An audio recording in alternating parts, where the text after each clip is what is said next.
Kinutlo, gikan sa basahon sa Deuteronomy.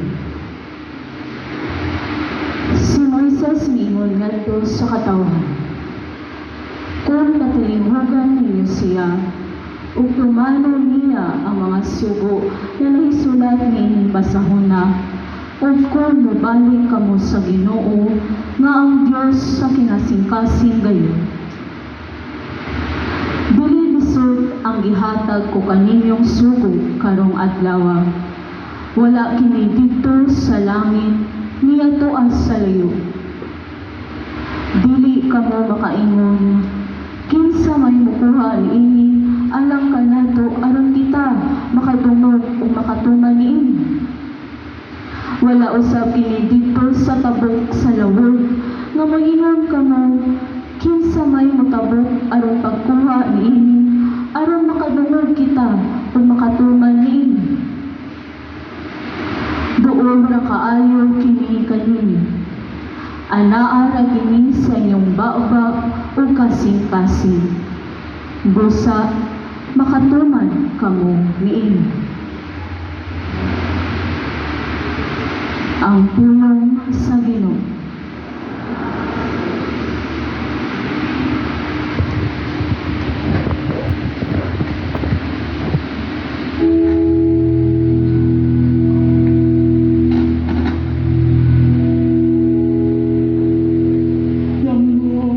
Mabuhi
Pablo ngadto sa taga Colosas.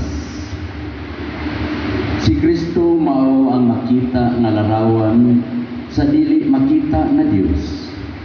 Siya ang panganayng anak ug labaw siya sa tanang binuha. Kay pinaagi kaniya gibuhat sa Dios ang tanan nga tuwa sa langit ug ania sa yuta. Makita ug dili makita. Mga gahong nga espirituhanon, mga punuan, mga hari, ug ang tanang nagmando. Gibuhat sa Dios ang tanang pinaagi kaniya ug ang alang kaniya. Diha na siya sa wala pa buhata ang tanang butang. Ug diha kaniya ang tanan nahimutang sa ilang gustong dapit. Siya ang ulo sa simbahan, nga mao ang iyang lawas. Siya ang naghatag o kinabuhi sa lawas. Siya ang unang gibanaw sa mga patay, aron siya ang mag-una sa tanan. Kay pagbuot sa Dios nga ang anak, maghupot og bug-os nga ginaiya sa Dios. Busa pinaagi sa anak, pasiguli sa Dios ngadto sa iyang kaugalingon ang tanang butang sa langit o sa yuta. Nagigdait ang Dios pinaagi sa kamatayon sa iyang anak dito sa krus. Ang pulong sa Ginoo.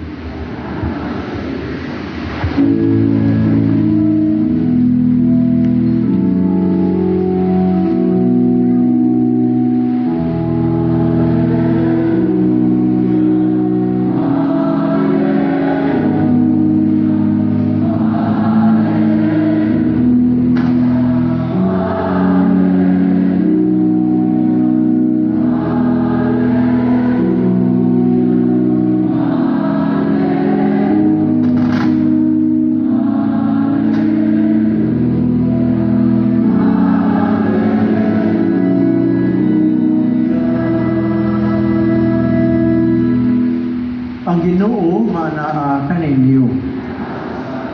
Ang maayong balita sumala ni San Lucas.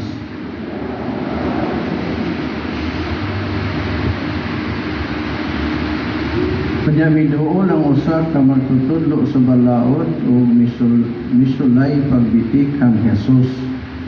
Nangutana siya, magtutudlo, kung sa'y kinahanglan kong buhaton, aron ako makadawat sa kinabuhing dayon.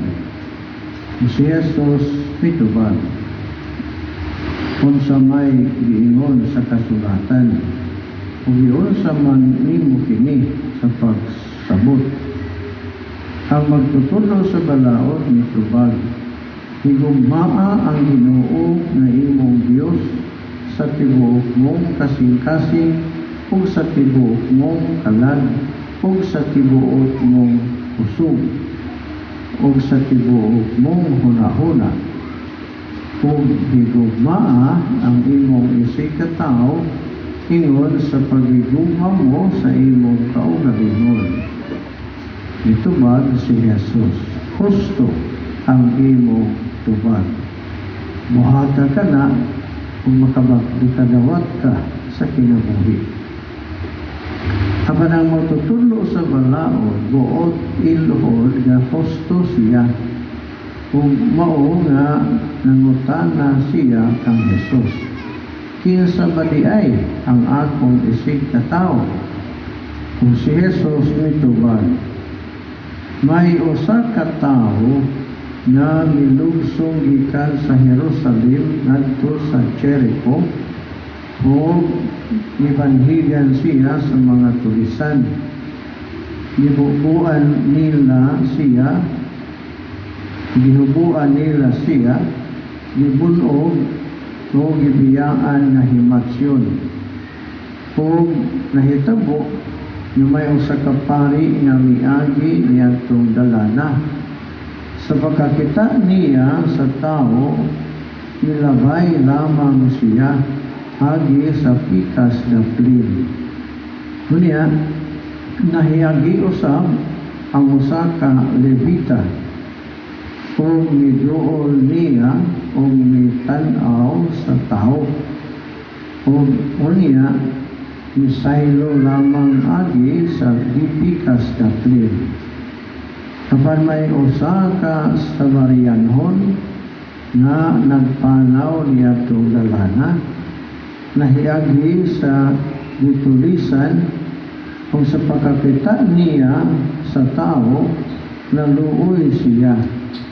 Iduol siya kaniya, o bubuan niyang lana o bino ang iyang mga samad o ibugkusan. Unya, ipasakay niya ang tao sa iyang hayop o ihatod ngadto sa usa ka abutanan. O dito iyang gialimahan siya. Sa pagkaugma niyadtong nihatag siya duha ka dinaryo ngadto sa nagatiman sa abutanan ug niingon, galma siya kung inibalik ko dinhi, bayran ko ikaw sa imong magasto.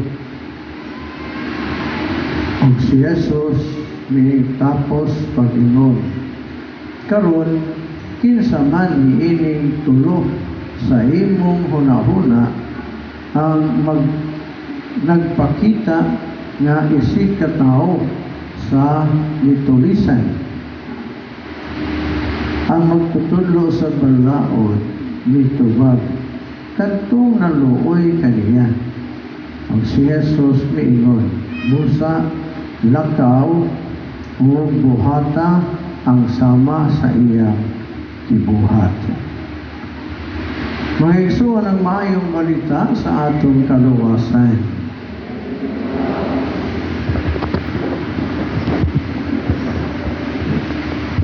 Ibadaratan kita ni San Lucas na ining maong maayong balita may tungod sa atong Ginoong Hesukristo nga nagpadayon sa iyahang misyon dinhi sa kalibutan sa tumong ug tuyo na ang tanang mga tao magkahigugmaay gayon aron man nga mapadangat ang kinaiya nga ikaihimuot pag-ayo sa Dios, ang kinaiya sa pagkamaluluyon, sa pagkamatarong, sa pagkamakiangayon o sa kalinaw. Lagi tungod kay mao kini ang kahimtang sa langit. Sanglit ang matag persona anaaman sa paghinigugmaay, anaaman sa kaangayan, hinungdan nga anaa sila sa kalinaw. O dinhi sa kalibutan nga gipapuy-an niya sa tao nga iyang gibuhat, tumuog tuyo niya sa kalibutan nga mamahimong sumpay sa ginharian sa langit.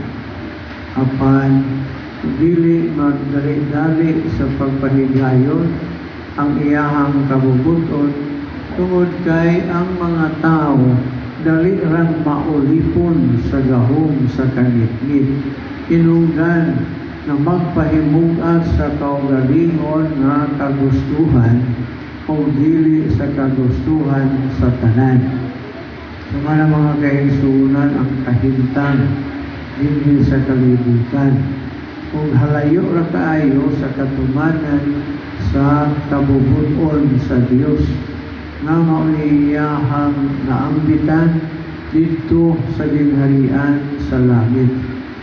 Unta, kitang mga tao naggikan man sa Dios ang angay nga hinumduman gayon sa matag usa nga anaa kitay katunggalan o na mapahigayon sa kalibutan na sumpay sa ginharian sa langit. Sanglit ang maong mga kinaiya diha sa paghigugmaay, diha sa pagkamakiangayon, mahimo man nga mapuy-an natong mga tao dinhi sa kalibutan. Ang diha sa paghigugma ang kanunay nato nga lantawon mao gayud ang Dios. Kay mismo ang pulong gugma kini nagapasabot sa Dios. Ang Ginoo mao'y atong ugma. Kung kasaingon na kung anaa kita sa paghigugma, anaa kita sa kalinaw. Kung anaa kita sa pagkamakiangayon, justice sa usag-usa, magmalinawon gayon usab kita.